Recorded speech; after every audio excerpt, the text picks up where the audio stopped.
चलो स्वागत है हमारा YouTube वीडियो में। इशू ऑफ डिवेंचर, हम लोग इशू ऑफ डिवेंचर चैप्टर कर रहे थे। इशू ऑफ डिवेंचर में हमने क्या देखा? हमने कहा कि जब कंपनी किसी से उधार मांगती है उसको हम बोलते हैं डिवेंचर को इशू कर देना, ठीक है ना। और कोऑपरेशन तुम लोग का आना चाहिए, ठीक है, जवाब देना है फटाफट से। डिवेंचर का मतलब होता है ऋण पत्र, हिंदी में इसको बोलते हैं ऋण पत्र।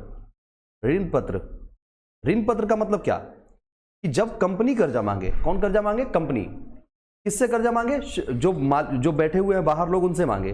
बोले कि आप लोग हमारे कंपनी का डिवेंचर खरीदो और उसके बदले हमको पेमेंट करो। अब देखो, जो गरीब आदमी कर्जा मांगता है उसको बोलते हैं अरे ये तो कर्जा मांग रहा है, पर जब रईस आदमी जब कर्जा मांगता है उसको बोलते हैं डिवेंचर इशू कर रहा है। और ये ठाट से पैसा मांगता है कि हाँ भाई डिवेंचर आप हमको, मेरे कंपनी का डिवेंचर खरीदिए। और जनरली कर्जा देने वाला रेट ऑफ इंटरेस्ट फिक्स करता है, लेकिन यहां company he rate of interest fix करता है ना। अब देखो वही चीज यहां हम एग्जांपल देके समझाएं कि एक कंपनी है, ये सारे लोग हैं डिवेंचर होल्डर जिनको बोलेंगे। ये कंपनी को लोन दे रहे हैं, है ना, कंपनी को लोन प्रोवाइड कर रहे हैं जिसका इंटरेस्ट रेट कितना है? 8% का। और पेमेंट कब करना है? After completion of 5 year. तो ये सब टर्म एंड कंडीशन जो है 5 साल 6 साल जितने भी टर्म एंड कंडीशन रहेंगे, ये सारे टर्म एंड कंडीशन एक पेपर पे लिखा हुआ होना चाहिए और तभी जाके ये एक वैलिड डॉक्यूमेंट बनेगा। तो एक डिवेंचर का सर्टिफिकेट होना भी जरूरी है। ये जो 8% का रेट है, इस रेट को हम किस नाम से बुलाते हैं? Coupon rate. ये एमसीक्यू के पॉइंट से इंपॉर्टेंट है। और डिवेंचर्स का मतलब क्या? डिवेंचर्स का मतलब क्या होता है? ऋण पत्र, ये बता दिए। और डिवेंचर का और दूसरा नाम क्या है? बॉन्ड।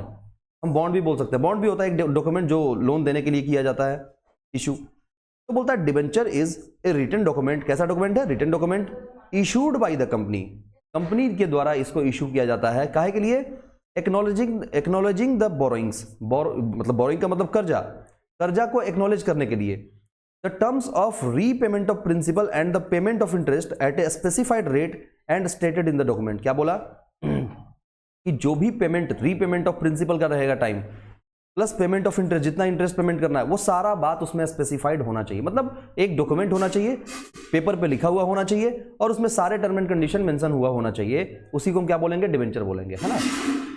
डिवेंचर ट्रस्ट डीड क्या होता है? तो बोलता है कि ये कंपनी है, ठीक है, ये कंपनी है और ये कंपनी इन सारे लोग से कर्जा ले रही है। तो ये सारे लोग कौन हो गए? डिवेंचर होल्डर हो गए। तो डिवेंचर होल्डर जब लोन दे रहे हैं कंपनी को, तो बोल रहे हैं कि भाई कंपनी में लोन अगर हम दे रहे हैं तो इसका जिम्मेवारी कौन उठाएगा? भाई अगर मेरा पैसा डूब जाए तो इसका कोई ना कोई व्यक्ति तो होना चाहिए जो जिम्मेवारी उठाए। तो बोलता है कंपनी के ट्रस्टी जो होंगे ना, ट्रस्टी, कंपनी के ट्रस्टी कौन होते हैं? जो कंपनी में मेजॉरिटी शेयर लगा के रखे हुए हैं। तो कंपनी के में जो ट्रस्टी होते हैं, कुछ लोग ट्रस्टी बन जाते हैं और वही ट्रस्टी लोग जो है वो जो पब्लिक का क्या करते हैं? उनके इंटरेस्ट में काम करते हैं। तो in the interest of public, मतलब पब्लिक के इंटरेस्ट में कुछ ट्रस्टी बनाए जाते हैं कंपनी में, और वो ट्रस्टी ही उसका बेड़ा उठाते हैं कि अगर कुछ लॉस होगा तो हम देख लेंगे, है ना। इसको हम लोग डिवेंचर ट्रस्ट डीड भी बोलते हैं। फिर बोलता है company issuing debenture to the public is required to appoint trustees and executed trust deed. और उसके बाद ट्रस्टी अपॉइंट करके एक ट्रस्ट डीड बनाया जाता है। और it is the responsibility of the trustee to protect the interest of debenture holder. तो डिवेंचर होल्डर का इंटरेस्ट को प्रोटेक्ट करना इन्हीं का जिम्मेवारी है। Through the powers granted by the trust deed, जो कि पावर किसके द्वारा ग्रांट किया जाता है? ट्रस्ट डीड के द्वारा ग्रांट किया जाता है। अगर आपके पास ट्रस्ट डीड है तो आपके हाथ में पावर है। फिर बात आता है टाइप्स ऑफ डिवेंचर। डिवेंचर कितने तरह के होते हैं? एक था सिक्योरिटी के पॉइंट ऑफ व्यू से। सिक्योरिटी के पॉइंट ऑफ व्यू से दो तरह का डिवेंचर, सिक्योर्ड या अनसिक्योर्ड। सिक्योर्ड का मतलब क्या? जो किसी एसेट से सिक्योर्ड है। जैसे हम एग्जांपल भी देके बताए थे कि कंपनी जो है, कंपनी में मानो ये तीन डिवेंचर होल्डर है, एक सलमान खान, एक शाहरुख खान और एक भोलू भाई। तो ये सलमान खान और शाहरुख खान जो है अगर कंपनी को लोन दे रहे हैं तो ये दोनों सिक्योरिटी में, शाहरुख खान फर्नीचर ले रहे हैं और ये सिक्योरिटी में फिक्स एसेट्स ले रहे हैं। यानी कंपनी इनका लोन को रीपेमेंट अगर नहीं करती है तो शाहरुख खान जो है वो क्या लेके चला जाएगा? कंपनी का फर्नीचर लेके चला जाएगा। सलमान खान क्या लेके चला जाएगा? कंपनी का फिक्स एसेट्स लेके चला जाएगा। और ये बेचारा भोलू है, भोलू राम, ये बेचारे को कोई भी सिक्योरिटी नहीं मिला। तो अगर कोई सिक्योरिटी नहीं मिला और अगर इसका लोन का रीपेमेंट नहीं होगा तो ये कुछ भी लेके नहीं जा सकता, क्योंकि सिक्योरिटी इसको नहीं मिला है। कंपनी बर्बाद हो गई, बेचारा डूब जाएगा, ठीक है ना। तो ये दोनों कहां पे आ गए? ये दोनों सिक्योर्ड के कैटेगरी में आ गए। ये बेचारा कहां आ गया? ये भोलू बेचारा अनसिक्योर्ड के कैटेगरी में आ गया। ये दोनों एग्जांपल समझ में आया? ठीक है, फिक्स चार्ज और फ्लोटिंग चार्ज पे बात करेंगे। ये स्पेसिफाइड एसेट्स के लिए होता है और ये नो स्पेसिफिक एसेट। यहाँ फ्लोटिंग चार्ज में कोई स्पेसिफिक एसेट नहीं, ये क्वेश्चन बनाते समय समझ में आएगा। रिडम्पशन के पॉइंट ऑफ व्यू से समझो एक बार, इसमें भी दो तरह के डिबेंचर होते हैं, एक रिडीमेबल, दूसरा इररिडीमेबल। रिडीमेबल का मतलब क्या, कंपनी हैज टू रीपे, यहाँ पे कंपनी को रीपे करना है ना। मतलब अगर लोन कोई, मतलब कंपनी लोन लिया है किसी से डिबेंचर इशू करवा के, तो उसको डिबेंचर के बदले में क्या करना पड़ेगा, रीपेमेंट करना पड़ेगा। और ये कंडीशन लिखा हुआ रहेगा, क्योंकि ये कौन सा डिबेंचर है, रिडीमेबल डिबेंचर है। जब समय आएगा तो इसको रिडीम किया जाएगा। लेकिन एक डिबेंचर कैसा होता है, इररिडीमेबल, बोलता है only repayment at the winding up of the company. ये केवल रिडीमेबल कब होगा, जब कंपनी का वाइंडिंग अप होगा, मतलब कंपनी जिस दिन बंद होने वाला रहेगा। कंपनी डूब गया और कंपनी बंद होने वाला है, तो बंद होते वक्त क्या होगा, इसको केवल पेमेंट वापस होगा, वरना ये इररिडीमेबल डिबेंचर होल्डर है। ठीक है, फिर आता है सी पॉइंट में, from registration point of view से, तो बोलता है एक हो गया रजिस्टर्ड डिबेंचर और दूसरा हो गया बियरर डिबेंचर। बताया था ना, रजिस्टर्ड डिबेंचर का मतलब क्या, जिसका डॉक्यूमेंट के अंदर नाम लिखा हुआ है, जो कागज पत्तर बन रहा है उसके अंदर डिबेंचर होल्डर का नाम मेंशन है, मतलब वो कैसा डिबेंचर है, रजिस्टर्ड डिबेंचर है। और जिसका इस डॉक्यूमेंट के अंदर नाम नहीं लिखा हुआ है, बस उसको डिबेंचर, आप इतने डिबेंचर इतना डिबेंचर का ये डॉक्यूमेंट है आपको दे दिया गया, पर उस डिबेंचर के अंदर आपका नाम मेंशन नहीं है, मतलब अनरजिस्टर्ड, वो बियरर डिबेंचर है। जिसके हाथ में है उसी का वो डिबेंचर, सीधा सा बात। From convertibility point of view से, तो कन्वर्टेबिलिटी पॉइंट ऑफ व्यू से दो तरह के डिबेंचर होल्डर होते हैं, एक कन्वर्टिबल, दूसरा नॉन कन्वर्टिबल। कन्वर्टिबल का मतलब क्या, विच कन्वर्ट इनटू शेयर, जिसको आप शेयर में कन्वर्ट कर सकते हो, और जिसको नहीं कर सकते हो वो नॉन कन्वर्टिबल। ये भी क्लियर हो गया।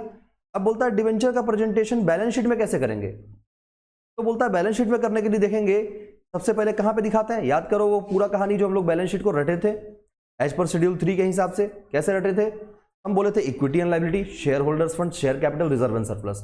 शेयर कैपिटल वाले कॉलम में क्या करते थे, उसका नोट्स टू अकाउंट बनाते थे और वहां पे लिखते थे authorise share capital. Authorise share capital के अंदर में लिखते थे issued, subscribed and paid up. उसके अंदर लिखते थे इतना number of equity share at the rate, जितना भी उसका रेट है पर शेयर का वो लिखते थे। फिर इतना नंबर ऑफ प्रेफरेंस शेयर, जितना भी रेट है वो लिखते थे। ये हो गया, ये किसके अंदर में आता था, ये शेयर में आता था। फिर उसके बाद आता था reserve and surplus. Reserve and surplus में सारे सिक्योरिटीज प्रीमियम को लिखते थे, सिक्योरिटीज प्रीमियम हो गया, कोई प्रॉफिट का पार्ट हो गया वो, तो जितने भी इनकम वाला पोर्शन होता था, सिक्योरिटी, जनरल रिजर्व वगैरह हो गया, स्पेसिफिक रिजर्व हो गया, ये सब सिक्योरिटी, ये सब कहाँ आता था, रिजर्व एंड सरप्लस में। उसके बाद हम लोग पढ़ते थे लॉन्ग टर्म बोरोइंग्स के बारे में, ठीक है ना, लॉन्ग टर्म लायबिलिटी के बारे में। लॉन्ग टर्म लायबिलिटी के अंदर में आता था लॉन्ग टर्म बोरोइंग्स, तो लॉन्ग टर्म बोरोइंग जो होता है उस हेड के अंदर में लिखाएगा ये, क्योंकि ये नॉन करेंट लायबिलिटी के अंदर में आता है, ठीक है ना। तो देखो नॉन करेंट लायबिलिटी के अंदर में आ गया ना लॉन्ग टर्म बोरोइंग, उसी के अंदर नोट नंबर डाल के लिख लेंगे, ठीक है। दूसरा short term borrowing, short term borrowing कहां पे आता है, करंट लायबिलिटी में। और तीसरा अदर करंट लायबिलिटी में, current maturity of long term debt. अब आते हैं एग्जांपल पे, तो बोलता है 1 अप्रैल 2020 को 10,000 डिबेंचर इशूड रीपेबल ऑन 31 मार्च 2025। तो बोलता है कि 1 अप्रैल 2020 को हम क्या किए हैं, 10,000 डिबेंचर को इशू किए हैं, और रीपेबल कब करना है, 31 मार्च 2025 को। ये देखो ये 2020 है, ये 2025 है, दोनों में कितने साल का डिफरेंस है, 5 ईयर्स का। जब 1 साल या उससे ज़्यादा का डिफरेंस रहे तो उसको हम क्या मानते हैं, लॉन्ग टर्म बोरोइंग्स मानते हैं। तो ये कैसा हो जाएगा, लॉन्ग टर्म बोरोइंग, और कहाँ दिखेगा, नॉन करेंट लायबिलिटी में। उसके बाद 1 अप्रैल 2020 को देखो 10,000 डिबेंचर इशू हुआ, जिसका रीपेबल कब है, 30 जून 2021 को, 2020-2021। अब बोलोगी अप्रैल के बाद सर जून है, तो 12-14 महीना ना हो गया, अप्रैल मई जून 15 महीना हो गया, तो 15 महीना हो गया, तो ये भी लॉन्ग टर्म में हो जाएगा, क्योंकि 12 महीना ज़्यादा है। ऐसा कोई गारंटी नहीं है कि 12 महीना होगा तो ही वो शॉर्ट टर्म कहलाएगा। अप्रॉक्स 2 साल, मतलब जो 12 महीने के आसपास है, 2 साल तक है, उसको आप करंट लायबिलिटी बोल सकते हो। तो ये कैसा आएगा, करंट लायबिलिटी में ही आएगा, किस नाम से, शॉर्ट टर्म बोरिंग के नाम से। फिर बोलता है 1 अप्रैल 2020 को 10,000 डिबेंचर इशू किया गया, out of which only 2,000 repayable on 30 जून 2021। कितना डिबेंचर इशू किए, 10,000 डिबेंचर। कब इशू किए, 2020 में, और रीपेबल कब है, 2021 में। लेकिन कितना, केवल 2,000। तो केवल 2,000 का पेमेंट करना है 30 जून 2021 को। तो 2020 से 2021, ये जो 2,000 वाला पोर्शन है ये शॉर्ट टर्म हो जाएगा, और बाकी 8,000 वाला जो पोर्शन है वो लॉन्ग टर्म हो जाएगा। तो देखो 8,000 को लॉन्ग टर्म बोरोइंग बोलेंगे, 2,000 वाले को current मैच्योरिटीज of long term debt बोल देंगे। मतलब लॉन्ग टर्म डेट का ही मैच्योरिटी जो है वो शॉर्ट टर्म में हो रहा है।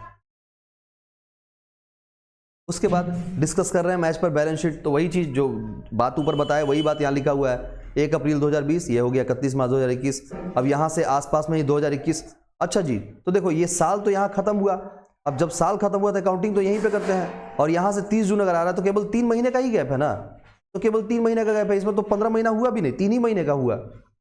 आराम से ये काम हो जाएगा, करंट लायबिलिटी माना जाएगा इसको। अब डिवेंचर इशू करने का बात हो रहा है।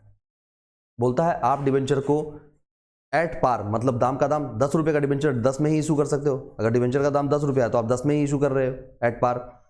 प्रीमियम का मतलब क्या है, 10 रुपये का चीज 12 रुपये में इशू कर रहे हैं, ये प्रीमियम है। और डिस्काउंट 10 रुपये का चीज है जो 8 रुपये में इशू कर रहे हैं, तो ये डिस्काउंट पे हो गया। फिर बात आता है कंसिडरेशन अदर देन कैश का। बोलता है जब हम कंसिडरेशन अदर देन कैश का कंडीशन कब आता है, जब हम डिवेंचर किसको इशू कर रहे हैं, प्रमोटर को इशू कर रहे हैं, और किसको इशू कर रहे हैं, अंडरराइटर को इशू कर रहे हैं, और किसको इशू कर रहे हैं, वेंडर को इशू कर रहे हैं। अच्छा, ये तीनों कंडीशन कब आता है? प्रमोटर वाला कंडीशन याद होगा तुमको। प्रमोटर का कंडीशन तब आता है जब हम डिवेंचर इशू कर रहे हैं, काहे के लिए, फॉर इनकॉर्पोरेशन एक्सपेंसेस के लिए। भाई प्रमोटर कौन होता है, ओनर ऑफ द कंपनी, पर पहला लात किसको पड़ता है, उसी को पड़ता है। कंपनी बोलता है तुम ओनर हो ना, चलो यहां से निकलो, हम यही मानेंगे कि तुम जो भी खर्चा किए हो, these all expenses are my incorporation expenses and I will pay for it only consideration of incorporation expenses. तो इसको हम इनकॉर्पोरेशन एक्सपेंसेस ही मानेंगे, तो इनकॉर्पोरेशन का खर्चा हो जाएगा, इनकॉर्पोरेशन एक्सपेंसेस को डेबिट करेंगे टू प्रमोटर, और प्रमोटर को फिर डेबिट करके किसको क्रेडिट करेंगे, शेयर कैपिटल। प्रमोटर आपस में कट जाएगा, बचेगा क्या, incorporation account debit to share capital. तो इसका एंट्री ये हो जाएगा, हमने शेयर इशू किया है प्रमोटर को। अब देखो ये शेयर इशू करने के लिए शेयर कैपिटल को तुम क्रेडिट किए, पर डेबिट किसको किए, इनकॉर्पोरेशन एक्सपेंस को किए। क्या यहां कैश या बैंक नाम का कुछ आया है क्या, नहीं आया है। तो जब कैश और बैंक कुछ नहीं आया, दैट मीन्स कि ये हमारा कैश में नहीं हुआ है इशू शेयर। ये क्यों हुआ है, प्रमोटर को इशू हुआ है इनकॉर्पोरेशन एक्सपेंसेस के भी आप में। उसके बाद आता है अंडरराइटर वाला पॉइंट। तो अंडरराइटर को अगर हम कमीशन दे रहे हैं, तो underwriting commission account debit to underwriter, और फिर underwriter account debit to share capital. Underwriter आपस में कट गया, underwriting commission account debit to share capital.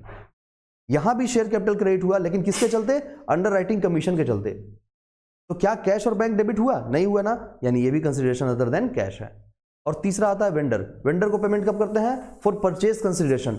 हम किसी का बिजनेस खरीद रहे हैं, तो जितना भी उसका परचेज कंसिडरेशन बनता है उसके लिए हम उसको पेमेंट करते हैं। तो पहले वेंडर जो होता है ना, उसका लिक्विडेटर को अपना लायबिलिटी बनाते हैं, लिक्विडेटर ऑफ वेंडर, और फिर बाद में उसको पेमेंट कर देते हैं। तो अभी जो पेमेंट कर रहे हैं, तो पेमेंट किस फॉर्म में कर रहे हैं, शेयर के फॉर्म में कर रहे हैं। तो शेयर के फॉर्म में कर रहे हैं, तो वेंडर को पेमेंट अगर जा रहा है, तो अपना क्या हो रहा है, एक लायबिलिटी डिक्रीज करके एक नया लायबिलिटी क्रिएट कर रहे हैं। यहां भी कैश में नहीं इशू हो रहा है। और तीसरा आता है ऑन कोलेटरल सिक्योरिटी। ये क्वेश्चन पढ़ेंगे तो समझ में आएगा, ठीक है ना। Issue of debenture for cash, पहले कैश वाले कंडीशन पे आओ। तो बोलता है कि all the journal entry flow of concept is 100% done. क्या बोलता है, जर्नल एंट्री में जितना भी फ्लो ऑफ कॉन्सेप्ट है वो 100% हो गया। Just like shares we have to make only replacements. तो बोलता है जर्नल एंट्री के टाइम पे आप शेयर में जैसे काम करते थे वैसे ही सारा काम यहां भी करोगे, बस खाली रिप्लेसमेंट दो जगह पे होगा। We have to make only 2 replacements. केवल कितना रिप्लेसमेंट करना है, 2। क्या क्या, जहां जहां शेयर कैपिटल वर्ड वहां दिखता था, वहां वहां परसेंटेज डिवेंचर यहां पे दिखेगा। शेयर कैपिटल में शेयर कैपिटल की जगह पे परसेंटेज डिवेंचर दिखा देंगे, क्योंकि शेयर कैपिटल क्या था, मालिक का पैसा था, और मालिक का पैसा कहां जाता है, कैपिटल में। और ये डिवेंचर क्या है, लायबिलिटी है, तो लायबिलिटी का नाम क्या है, परसेंटेज डिवेंचर, तो इसका नाम यही लिखाएगा। और जहां जहां शेयर वर्ड दिखेगा वहां वहां डिवेंचर वर्ड लगा देंगे, बस यही 2 चेंजेस करेंगे और कोई चेंजेस करने की जरूरत नहीं है। उसके बाद सिक्योरिटी प्रीमियम रिजर्व जो था उसको क्रेडिट करेंगे, एंड डिस्काउंट जो है उसको हम डेबिट करेंगे। भाई बताया था ना, शेयर को हम अब डिस्काउंट पे इशू नहीं कर सकते हैं, पर डिवेंचर को हम डिस्काउंट पे इशू कर सकते हैं। क्योंकि डिवेंचर देखो, अगर मान लो सस्ते में, मतलब अगर हम डिस्काउंट में इशू कर रहे हैं डिवेंचर, तो ये कंपनी के लिए फायदा है या नुकसान है,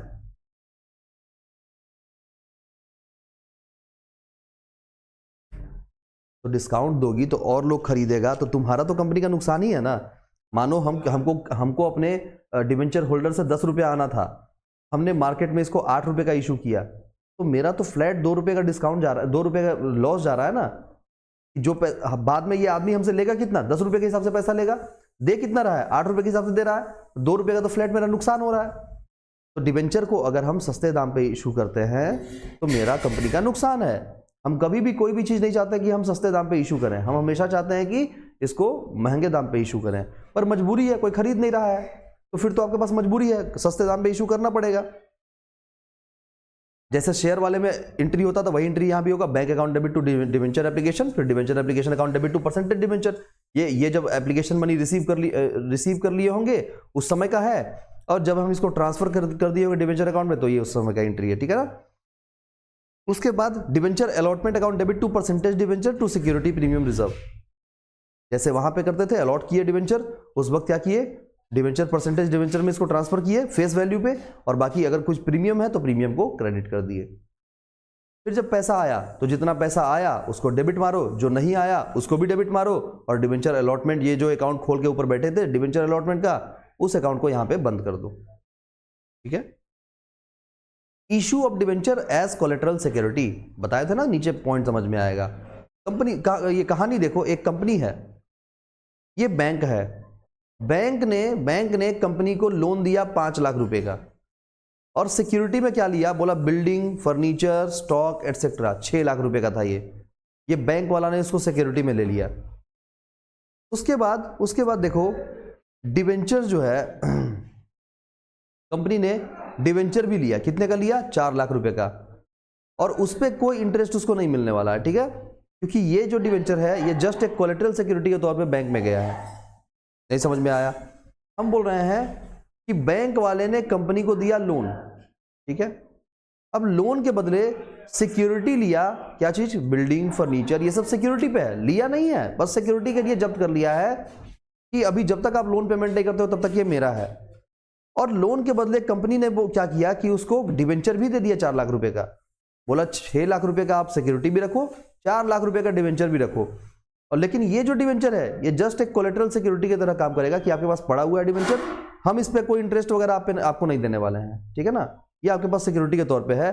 किस चीज का सिक्योरिटी, ये 5 लाख रुपया लोन का सिक्योरिटी, ये 5 लाख रुपया लोन के बदले ये 10 लाख रुपए का सिक्योरिटी लेके बैठा हुआ है बैंक, तो कोलेटरल सिक्योरिटी के तौर पे काम कर रहा है डिवेंचर। ये डिवेंचर का वो मालिक नहीं है, उसको कुछ भी इंटरेस्ट वगैरह नहीं मिल रहा है, लेकिन सिक्योरिटी के तौर पे है तो डिवेंचर उसी के पास। फिर बात आता है interest on loan of ₹5 lakh will be given, ठीक है। लोन पे इंटरेस्ट हम कितना दे सकते हैं, केवल और केवल 5 लाख तक का हम दे सकते हैं लोन पे इंटरेस्ट, ठीक है। अब देखो 2 मेथड है, मेथड 1 और मेथड 2। मेथड 1 क्या बोलता है, कैसे कैसे करना है, तो बोलता है bank account debit to bank loan, collateral security का एंट्री है, bank account debit to bank loan 5 lakh रुपया। ओके, तो ये एग्जांपल लिए हैं क्या, अच्छा 5 लाख रुपए का लोन लिया गया, तो bank account debit to bank loan, पैसा आ गया अकाउंट में। उसके बाद issue of debenture as collateral security 4 lakh, 4 lakh रुपए का कोलेटरल सिक्योरिटी आया, नो एंट्री, क्योंकि इसका काहे का एंट्री, हम सिक्योरिटी के तौर पे दिए है ना, ये आपका थोड़ी ना डॉक्यूमेंट है। उसके बाद देखो मेथड 2 में bank account debit to bank loan, और उसके बाद दूसरा point debenture suspense account debit to percentage debenture. तो सीबीएसई वाला जो है वो ऐसा एंट्री मारेगा, इसको डिवेंचर सस्पेंस में दिखाएगा, ठीक है ना, कि ये मेरा क्या है, डिवेंचर सस्पेंस नाम का खर्चा है, जिसके बिहाफ में एक लायबिलिटी तैयार है। बैलेंस शीट में क्या करेंगे, नहीं समझ में आया, नहीं समझ में आया, आ गया ना, ठीक है। बैलेंस शीट में कैसे दिखाएंगे, बैलेंस शीट में बोलेंगे कि ये हमारा बैंक लोन 5 लाख का, जो कि लायबिलिटी में दिखाते हैं बैलेंस शीट में, परसेंटेज डिवेंचर हमारा 4 लाख का है, और डिवेंचर सस्पेंस हमारा 4 लाख का माइनस हो गया, नील हो गया। तो ये देखो सीबीएसई वाले के हिसाब से हम परसेंटेज डिवेंचर नाम का एक लायबिलिटी दिखाए और उसमें से डिवेंचर सस्पेंस नाम का लायबिलिटी कम भी कर लिए, तो एक क्रेडिट किए, एक डेबिट किए, लायबिलिटी 0 हो गया ना, नील हो गया। तो अगर हमारा बिहार बोर्ड से भी हम है तो हम इसके लिए कोई एंट्री ही नहीं मारे तो भी दिक्कत नहीं है भाई, यहाँ नील ऐसे भी नील आ रहा है, वैसे भी नील आएगा, कुछ आएगा ही नहीं, बात खत्म हो गया। नहीं बन रहा है उससे, बन रहा है, बनाते रहो तुम, ठीक है। अगला क्वेश्चन पे चलो। क्वेश्चन क्या बोलता है, बोलता है Venus limited issued 40,000 10% debenture of 100 each.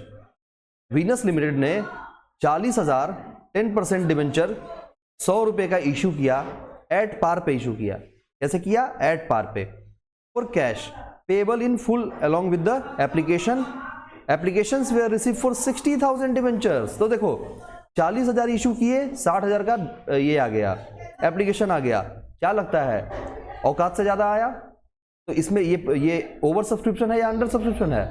Over subscription है। Debentures were allotted and excess application money was refunded. Simple सा काम किया, बोला जितने भी लोग एक्सेस एप्लीकेशन किए हैं अपना अपना एप्लीकेशन में मनी लीजिए और घर जाइए, हमको एक्सेस को रखना नहीं है। बोल रहा है आप जर्नल एंट्री मार के बनाओ, किसके बुक में? कंपनी के बुक में। ठीक है भाई, देखो टोटल एप्लीकेशन आया 60,000 पे, 40,000 को हम अलॉट कर रहे हैं, तो 60,000 वाले पे 100 रुपए के हिसाब से कितना हमको आ जाना चाहिए? 60 लाख, इतना रिसीव करना चाहिए। लेकिन रिसीव कितना कर लिए हैं? इतना रिसीव कर चुके हैं, 60,000 गुने 100 तो 6 लाख हम रिसीव कर चुके हैं। लेकिन हमको रिसीव करना कितना चाहिए था?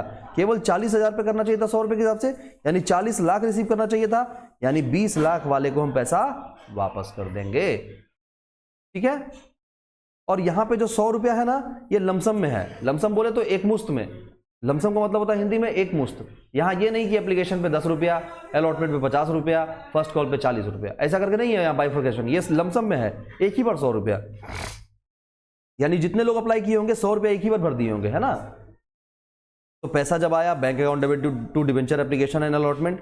और हाँ, जब पहला बार में पैसा आ जाए ना तो हम ये वर्ड लिखते हैं, डिवेंचर एप्लीकेशन एंड अलॉटमेंट, एक ही बार में सब कुछ कंप्लीट हो जाता है। फिर debenture application and allotment account debit to 10% debenture, लेकिन कितना जाएगा? 40,000 गुने 100, बाकी को क्या करेंगे? टू बैंक करके पैसा वापस कर देंगे। हो गया, कहानी खत्म, इतना ही था क्वेश्चन। अगले क्वेश्चन पे चलते हैं। बोलता है iron products limited issued 5,000 9% debenture of 100 each at a premium of 40 payable as follows. क्या बोला कि हम इशू कर रहे हैं 5,000 9% डिवेंचर ऑफ 100 ईच, 9% डिवेंचर है 100 रुपए का, और कितना डिवेंचर इशू कर रहे हैं? 5,000। प्रीमियम कितने का है? 40 रुपए का है। ठीक है जी, तो प्रीमियम 40 रुपए का है, तो 100 रुपए का शेयर पे 40 रुपए का प्रीमियम है, 100 रुपए के शेयर पे 40 का प्रीमियम है। 40 में से बोलता है 40 जो है वो including premium of 10 application, 10 on application, यानी यहां 30 रुपए का एप्लीकेशन मनी होगा और उसके ऊपर 10 रुपए का प्रीमियम होगा। उसके बाद 45 इंक्लूडिंग प्रीमियम ऑफ 15, तो यानी कि 30 रुपए का अलॉटमेंट होगा, 15 रुपए का प्रीमियम होगा, और balance on first and final call. तो 100 रुपए में से 30 और 30 60 हो गया, बचा 40 रुपया, तो 40 रुपया फर्स्ट एंड फाइनल कॉल पे होगा। और प्रीमियम कितना? प्रीमियम खत्म हुआ? नहीं खत्म हुआ है, क्योंकि प्रीमियम ऑफ कितना है? 40, तो 40 अगर प्रीमियम है तो 10 रुपया यहां हो गया, 15 रुपया यहां हो गया, 25 हो गया, बचा 15, तो 15 यहां पे प्रीमियम हो जाएगा। देखो सेम चीज है, 30 30 40 10 15 15, डन है। उसके बाद और क्या बोला? बोला the issue was subscribed and allotment made. Issue को सब्सक्राइब किया गया, अलॉटमेंट कर दिया गया। जब इशू को सब्सक्राइब किया गया तो क्या एंट्री होगा? Bank account debit to debenture application, debenture का एप्लीकेशन मनी आ गया, जैसे एंट्री मारते थे शेयर में, debenture application account debit to 9% debenture to security premium. जब प्रीमियम आएगा तो डिवेंचर के साथ साथ प्रीमियम भी चलेगा। फिर debenture allotment account debit to 9% debenture to security premium, फिर इसका अलॉटमेंट का पैसा मिल जाएगा, bank account debit to debenture application, debenture allotment. फिर उसके बाद डिवेंचर फर्स्ट कॉल का पैसा मांगेंगे और हर बार सिक्योरिटी प्रीमियम आएगा, फिर ये पैसा हमको मिल जाएगा bank account debit to debenture first call. समझ में आया इतना बात? ठीक है।